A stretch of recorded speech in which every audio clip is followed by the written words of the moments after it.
School জীবন হোক বা college, ওই টাইমের প্রিয় বন্ধু বান্ধবগুলোর সঙ্গে সময়ের বেড়াজালে পুরোপুরি বিচ্ছিন্ন হয়ে যায় একটা সময়ের পর আমরা সবাই। কিন্তু এক আধটা এমন মানুষ জীবনে থাকে, সময়ের বেড়াজাল পেরিয়ে এলেও সম্পর্ক যোগাযোগ ভালো মতনই থেকে যায়। আর এমনই একটি মেয়ের সাথে ক্লাস 5-এ পরিচয় হয় আমার। আর 10 অব্দি পড়ার পর সেই স্কুল ছেড়ে পড়াশোনার জীবন শেষ করে ফেললেও আমাদের বন্ধুত্ব আত্মীয়র চেয়েও আরও যেন মজবুত থেকেই গেছে।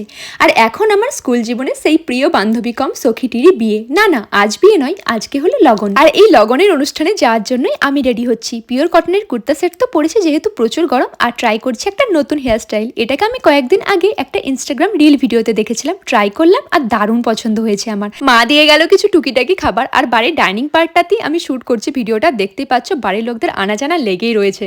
আমাদের এই মুসলিম সম্প্রদায়ে 4 দিন যাবৎ পুরো বিয়ের আচার অনুষ্ঠান চলতে থাকে। বান্ধবীর বাড়ি আমার গ্রামের পরেই, মানে পাশের গ্রামে, 2 কিমি ডিস্টেন্স। 4 দিনই বাড়ি থেকে রেডি হয়ে যাতায়াত করবো বলেই ভেবেছি। আর হলদি, আইব্রোভাগ, বিয়ে, ওয়ালিমা, এই দিনের লুকগুলো স্কুল জীবনের প্রিয় সখীর বিয়ে বাকি এপিসোডসগুলোতে দেখতে পাবে। And this is episode 1। আর গ্রামের দিকে এই লগনের দিন ছেলেপক্ষ থেকে মেয়ের জন্য অনেক রকমারি সাজসজ্জার জিনিসপাতি, গিফটস, খাবার দাবারের আইটেমস এসব তত্ত্বরূপে পাঠানো হয়। আর বিকেল দিকে কনের মুখ দেখানোর অনুষ্ঠান পর্ব হয় তার হবু শ্বশুরবাড়ি থেকে আগত লোকজনের সামনে। আর ওনারা যে যার মতো টাকা, গিফট, সোনার উপর গয়না উপহার দিয়ে থাকেন মেয়েকে। ব্যাস এটুকুই হয় আর কি। তোমাদের ওদিকে মুসলিম সম্প্রদায়ের লগনের দিন কেমন কাটে কমেন্টের মধ্যে জানিও কিন্তু। ইয়ারিংস, চুড়ি অ্যান্ড ক্লিপসগুলো যে আউটফিটের সাথে নেক্সট লেভেলের ম্যাচ করে ফেলেছি তা নিশ্চয়ই বুঝতেই পারছো। আর হ্যাঁ, আমার আজকের আউটফিট, গয়নার বাকি ব্যবহৃত প্রোডাক্টসগুলোকে ট্যাগ প্রোডাক্ট সেকশনে ট্যাগ করে দিচ্ছি, তোমরা দেখে নিও।